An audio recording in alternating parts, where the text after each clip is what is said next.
நமஸ்காரம். இன்னைக்கு நம்ம பார்க்க போகிறது ஸ்ரீ சந்தான கோபாலகா. அதாவது பார்த்தீங்கன்னா இப்போ நிறைய பேர் கேட்டிருந்தா கிட்டக்க குழந்தை பிறக்கணும், அதுக்கு ஏதாவது ஸ்லோகங்கள் சொல்லுங்க அப்படின்னு சொல்லி கேட்டிருந்தா. இன்னைக்கு ஏகாதசியாக இருக்குது, அதனால தான் சரி இன்னைக்கு இதை சொல்லலாம் அப்படின்னு சொல்லிட்டோம். இந்த ஸ்லோகத்தை டெய்லி சொல்லுங்க, கண்டிப்பாக சந்தான பிராப்தியானது சீக்கிரமாக உண்டாகும். நம்பிக்கை வேணும், முன்னாடி மனுஷா மேலே நம்பிக்கை வேண்டாம், தெய்வத்து மேலே நம்பிக்கை அதிகமாக இருக்கணும். மனுஷாக்கிட்ட நம்பிக்கை வச்சு பிரயோஜனம் கிடையாது. முன்னாடி ஒன்று பேசுவா, பின்னாடி ஒன்று பேசுவா, வேண்டாம். பகவான் மேலே நம்பிக்கை வைங்கோ, கண்டிப்பாக உங்களுக்கு நல்லது நடக்கும். பேரனோ பேத்தியோ பொண்ணோ இல்லை பிள்ளை பறக்கணுமோ பொண்ணு பறக்கணுமோ என்ன பிரார்த்தனை பண்ணிக்கிற மிக கண்டிப்பாக நடக்கும். இப்போ நம்ம ஸ்லோகத்துக்கு போகலாம். ஸ்ரீ சந்தான கோபால வரலாறு. ராகேவாச்சாரிய புத்திர ஹிருதிகி நிஷமனயா ஸ்வீய ஷட்சூனு வீக்ஷா காங்க்ஷந்த்யா மாத்ருருக்யா சுதலபுவி பலிம் பிராப்ய தேனாச்சிதஸ்த்வம் தாத்துஷ்சாபாத்விரண்யாத்விதகசிபு பவான் ஷௌரிஜான் கம்சபக்னான் ஆனியைன்னான் பிரதர்ஷய स्वपद मनयथाः पूर्वपुत्रान् मरीचिगे. இந்த ஸ்லோகத்தில் சொல்கிறா என்ன கேட்டால், குரு பார்த்தீங்கன்னா புத்திரனை இழந்து ரொம்ப கஷ்டப்படுறார். அவர்கிட்ட தான் பார்த்தீங்கன்னா இவாளும் படிச்சிருக்கா. அது போக இவாளும் யார் கேட்டாக்க பலராமனும் கிருஷ்ணரும். ஆனால் இங்கே என்ன கேட்டீங்கன்னா, குரு புத்திரனை இழந்து தவிக்கிறார். அது மட்டும் அல்லாமல் இவருக்கு 6 குழந்தை பிறக்கிறது, 6 குழந்தைகளும் தவறி பிறக்கிறது. காரணம் சாபம். இதோட தெரிஞ்சுப்போ நிறைய நமக்கு அர்த்தங்கள் தேவையில்லை. என்ன மெயினோ அதை மட்டும் நம்ம சொல்லுவோம். இருந்தாலும் இரண்யகசிபின் புத்திரர்களாக தோன்றி எல்லா ஜென்மமும் கழித்த பின்பு அவர்களே வாசுதேவருடைய பிள்ளைகளாக மீண்டும் பிறந்த போது கம்சன் அவர்களையும் கொண்டு விட்டான். இதுதான் சாபக்கேடுங்கிறது. அதாவது வசுதேவருக்கு முன்னாடியே நிறைய தடவை குழந்தைகள் பிறந்து பிறந்து பிறந்து அவளுக்கு சாபத்தினால போயிட்டு திருப்பியும் நிறைய பிரார்த்தனை பண்ணதுனால இந்த வசுதேவருக்கு குழந்தைகளாக பிறக்கிறா. அப்பையும் இந்த 6 குழந்தைகளையும் கம்சன் கொலை பண்ணிடுறான். இதுதான் முதல் ஸ்லோகத்துக்கு அர்த்தம். இது மட்டும் போகும், நிறைய அர்த்தங்கள் வேண்டாம்னு நினைக்கிறேன். 2வது ஸ்லோகம். ஸ்ருததேவ இதி ஸ்ருதம் விஜேந்திரம் பகுலாஸ்வம் நிருபதீச்ச பக்திபூர்ணம் யுகபத்வமனுக்ரஹீத காமோ மிதிலாம் பிராபித தாபசைகி சமேதஹ.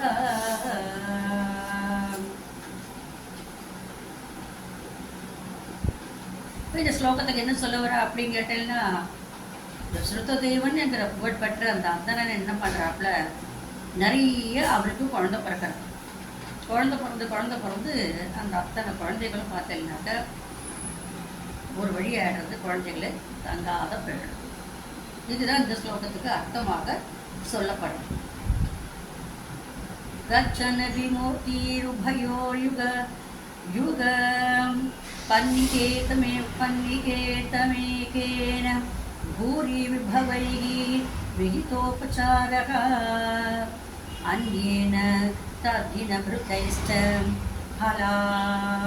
फलोदनाभ्यस्तुल्यं प्रसेदित ददाथ च मुक्तिमाभ्याम्. அவர் என்ன சொல்கிறார் அப்படின்னா, அந்த ஸ்லோகத்துக்குள்ளான கரெக்டான அர்த்தம் என்ன அப்படி கேட்டால், ஸ்ரீ கிருஷ்ணா நீ 2 உருவங்களை எடுத்துக்கொண்டு இருவரின் இல்லத்திற்கும் ஒரே நேரத்தில் சென்றாய். எந்த இருவரின் இல்லத்திற்கு சென்றார் பார்க்கலாம்.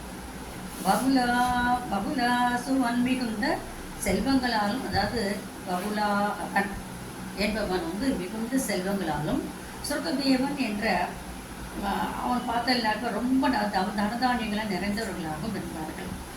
நீயோ சமமாக இருவரிடமும் மகிழ்ச்சியுற்று இருவருக்கும் மோட்சத்தை கொடுத்தாய். இந்த ஸ்லோகத்துக்கு அதுதான் அர்த்தம் கொடுத்துருக்கு. இப்போ இந்த ஸ்லோகத்தின் மூலம் எதுக்காக சொல்ல வராங்க பார்க்கலாம். भूयोतद्वारक द्वारवत्या द्विज तनयमूर्तिं तत्प्रलापानपि त्वं को वा देवं निरुध्यादिति किल कथयन् विश्ववोढाभ्यसोढाः विष्णोर्गर्वविनेतुं त्वयि मनुजधिया कुण्ठिताश्चास्य बुद्धिं तद्वारूढां विधातुं परमतमं पदं प्रेक्षणीति मन्ये. ஒரு சமயம் துவாரகையில் இருக்கச்ச அந்தரன் வந்து, கிருஷ்ணா நீ ஒரு சமயம் துவாரகையில் இருக்கச்ச ஒரு அந்தணன் வந்தார்.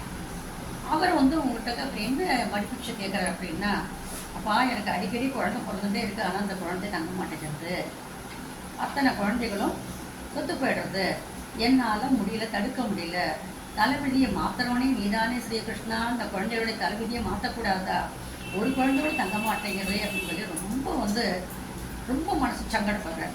என்ன பண்ணுறதுன்னு எனக்கு தெரியல, நீ தான் எனக்கு அனுகிரகம் பண்ணணும்னு சொல்லி வேண்டிக்கிறேன்.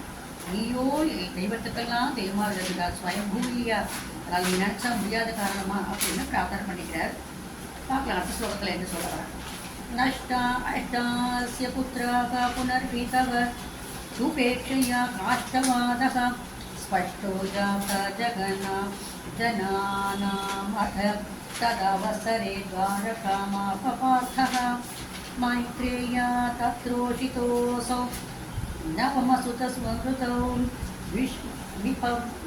விபர்ய அல்லது விப்ரவர்ய பிரதோதம் சுத்வா சக்ரே பிரதிஜானம் அனுபகிருத சுத சன்னிவீக்ஷியே கிருஷானம். அப்பா எனக்கு நந்தனன் சொல்கிறார், கிருஷ்ணா எனக்கு 8 குழந்தைகள் பிறந்து 8 குழந்தைகளும் போயிட்டு நீ கவனிக்காமலே இருக்க. இப்போ துவாரகாவில் இருக்கிறவா அத்தனை பேரும் நன்னாத்தான் இருக்கா, என்ன தவிர என்னை மட்டும் நீ ஏன் கவனிக்க மாட்டேங்கிறேன்னு தெரியல அப்படின்னு சொல்லி இந்த கட்சி இந்த பக்கத்தில் உட்காந்துருக்கிற அர்ஜுனன் கேட்டுப்படுறாங்க. கேட்டுட்டு என்ன கிருஷ்ணா நீ தானே காப்பாற்ற வேண்டிய நீயே வந்து இந்த மாதிரி குழந்தைய அத்தனையும் பறிச்சுக்கிட்டே வர கஷ்டப்படுத்துறாப்புல இந்த அந்தனரை. சரி உன்னால முடியாட்டா சொல்லு, நான் காப்பாற்றுறேன், இனி பறக்கக்கூடிய குழந்தைகளை கண்டிப்பாக நான் காப்பாற்றி கொடுக்குறேன்னு சொல்லி ஒரு சேலஞ்சு பண்ணுறார். பார்க்கலாம் அடுத்த ஸ்லோகத்தில் என்ன சொல்ல வர்றார். மானீச வாமவபிருஷ்ட்வா द्विजनिलयगतो बाणजालैः महास्त्रैः रुन्धान सूतिगेकं पुनरपि सकसा दृष्टनष्टे कुमारे यां यामैन्द्रो तथान्यासुरवरनगरी विद्यया साध्यसद्यो मोहोद्योगः पतिष्यन् उदं भुजी भवता सस्मितं वारितो भूत्. சொல்கிறார், கிருஷ்ணா கண்டிப்பாக நான் ஹெல்ப் பண்ணுறேன், இந்த தடவை குழந்தை பிறக்கச்சு நானே பார்த்துக்கிறேன், எப்படி வந்து அந்த குழந்தைய அண்டு சுற்று போடுறது தான் நான் பார்த்துக்கிறேன், உன்னால் முடியலன்னு விட்டுட்டடி மாட்டில் கை விட்டு அந்த அந்தனரை நான் பார்த்துக்கிறேன் சொல்லி என்ன பண்ணுறாங்க. அந்த குழந்தை பிறக்கச்ச பின்னாடியே அர்ஜுனனும் ரொம்ப கட்டுக்கோப்பா அந்த குழந்தையை காப்பாற்றுறதுல தீவிரமாக இருக்காங்க. பார்க்கலாம் அடுத்த ஸ்லோகத்தில் என்ன சொல்கிறான்னு பார்க்கலாம்.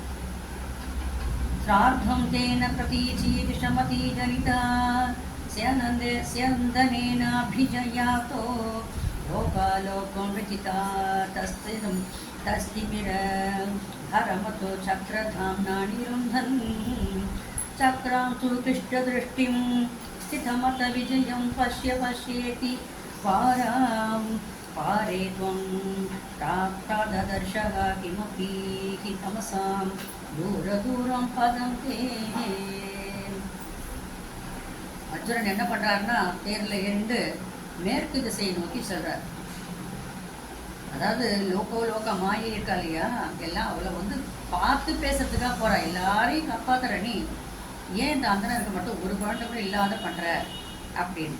அது மட்டுமா அவரை சுற்றி இருக்கிற அந்தனரை சுற்றி இருக்கிற இருளை அகற்றி சுதர்ஷன சக்கரத்தின் ஒளியால் அகற்றிட்டு பார்த்தீங்கன்னாக்கா நான் அர்ஜுன்கிட்ட சொல்கிறாப்புல அந்த அந்தனன் சொல்கிறார், உன்னுடைய அதாவது நம்மளுடைய தெய்வமாகிய கிருஷ்ணர் தான் என் குழந்தைய காப்பாற்றல, அர்ஜுனா நீயாவது நீயாவது என் குழந்தைய காப்பாற்று அப்படிங்கிறாப்புல.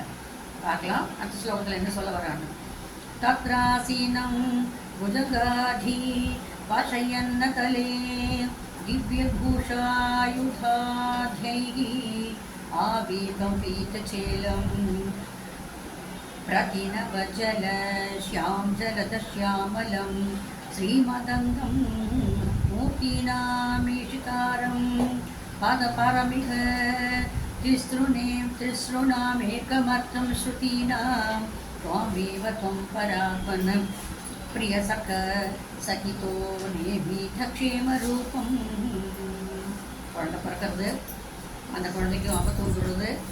அப்போ சொல்கிற கிருஷ்ண பரமாத்மா அந்த வைகுண்டத்தில் ஆதிசேஷனுடைய படுக்கையின் மீது வீட்டிருந்த திவ்ய ஆபரணங்களால் அலங்கரிக்கப்பட்ட பலவிதமான ஆயுதங்களால் சூழப்பட்ட மஞ்சள் பட்டாடையை அணிந்து கொண்டு புது நீரையுடைய மேகத்தை போல அழகிய மேனியுடன் காட்சி கொடுத்தும் மும்மூர்த்திகளையும் தன்னுள்ளே அடக்கி வைத்துக் கொண்டு அழகாக வீட்டிருக்கின்ற கிருஷ்ண பரமாத்மா சொல்றார், ஏ அர்ஜுனா, உன்னால முடியாத காரியம், உன்னால இந்த குழந்தையை காப்பாற்ற முடியாது அப்படிங்கிறாப்புல.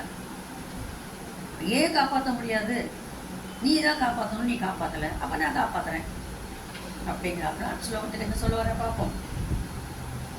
யுவாமாமேவ துவாவதிகம் விவருத்தாந்தர்ஹிததயா விபின்னோ சந்திருஷ்டம் ஸ்வயமகமஹர்ஷம் द्विजसुतां नयेतं द्रागेतानिति खलु विकीर्णान् पुनरमून् द्विजायादायादाः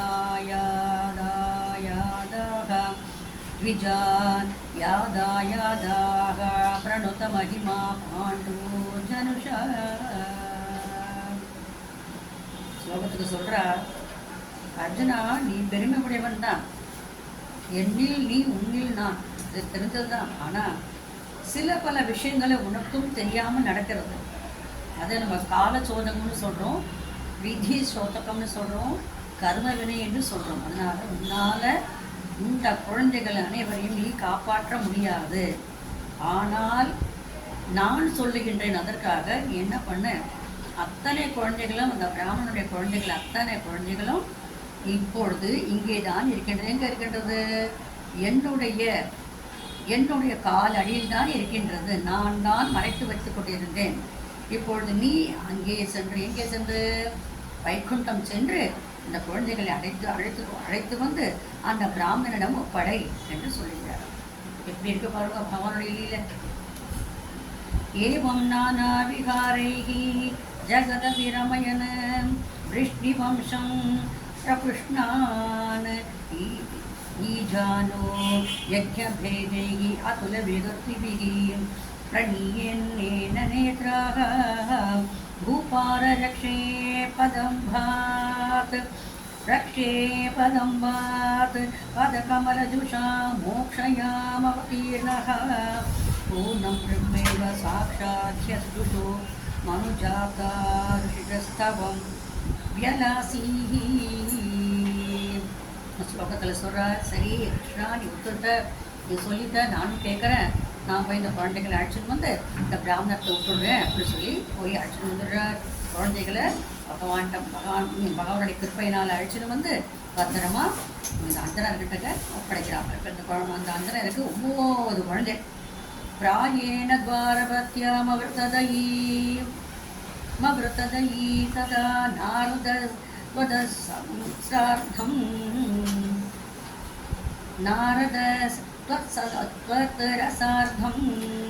तस्माल्लेभे कदाचित् खलु सुकृतनिधिस्त्वत्पिता तत्त्वबोधं प्रायेण भक्त्यामवृतदयी तदा नारदः त्वत्रसार्धः तस्माल्लेभे कदाचित् खलु सुकृत निधिस्त्वत्पिता तत्त्वबोधं भक्तानामाग्रयायि सश्च खलु मतिमानोद्धवचस्त्वत एव प्राप्तो विज्ञानसारं सकिलं ஜனாகிதாயாத்குணாஸ்தே வதர்யாம். அதன் பிறகு இந்த நாரதருடைய சாபத்தினால எனக்கு தெரிய வந்தது. இந்த சாபத்தை பற்றி நம்ம நினச்சிக்க வேண்டாம். இப்போ இந்த குழந்தைகள்லாம் இந்த பிராமணர்கிட்ட வந்து சேர்ந்தாச்சு. பிராமணருக்கு சந்தோஷம் தாங்கலை. ஒரு குழந்தை 2 குழந்தை இல்லை, 9 குழந்தையும் நம்ம அழகாக சீராட்டி பாராட்டி தாளாட்டி வளர்க்குறாரு. ஸோ இந்த ஸ்லோகத்தில் நமக்கு என்ன தெரியுது அப்படிங்கிறதெல்லாம், பகவானை நம்பினோம்னா நமக்கு ஒருபொழுதும் கைவிடப்பட மாட்டோம். மனுஷால நம்பியோ இந்த டாக்டர் என்னமோனோ சொல்கிறேன், அதெல்லாம் நம்ப வேண்டாம். பகவானை நல்லா இறுக்கி பிடிச்சிக்கோங்க. அவன்கிட்ட பேசுங்க, நல்லா பேசுங்க, வாய் விட்டு பேசுங்க. மனுஷால்கிட்ட பேச வேண்டாம். மனுஷா இங்கே ஒன்று பேசுவா, அங்கே ஒன்று பேசுவா, பின்னாடி ஒன்று பேசுவா, பின்னாடி முன்னாடி ஒன்று பேசுவா, வேண்டாம். எல்லாவற்றுக்கும் மேற்கொண்டு நல்ல மென்மேலும் உயர்ந்து இருக்கின்ற சுயம்புவான பகவானிடம் பிரார்த்தனை பண்ணும்பொழுது கண்டிப்பாக பலிக்கும். இதில் எந்த விதமான சம்சயமும் இல்லை. சரியா?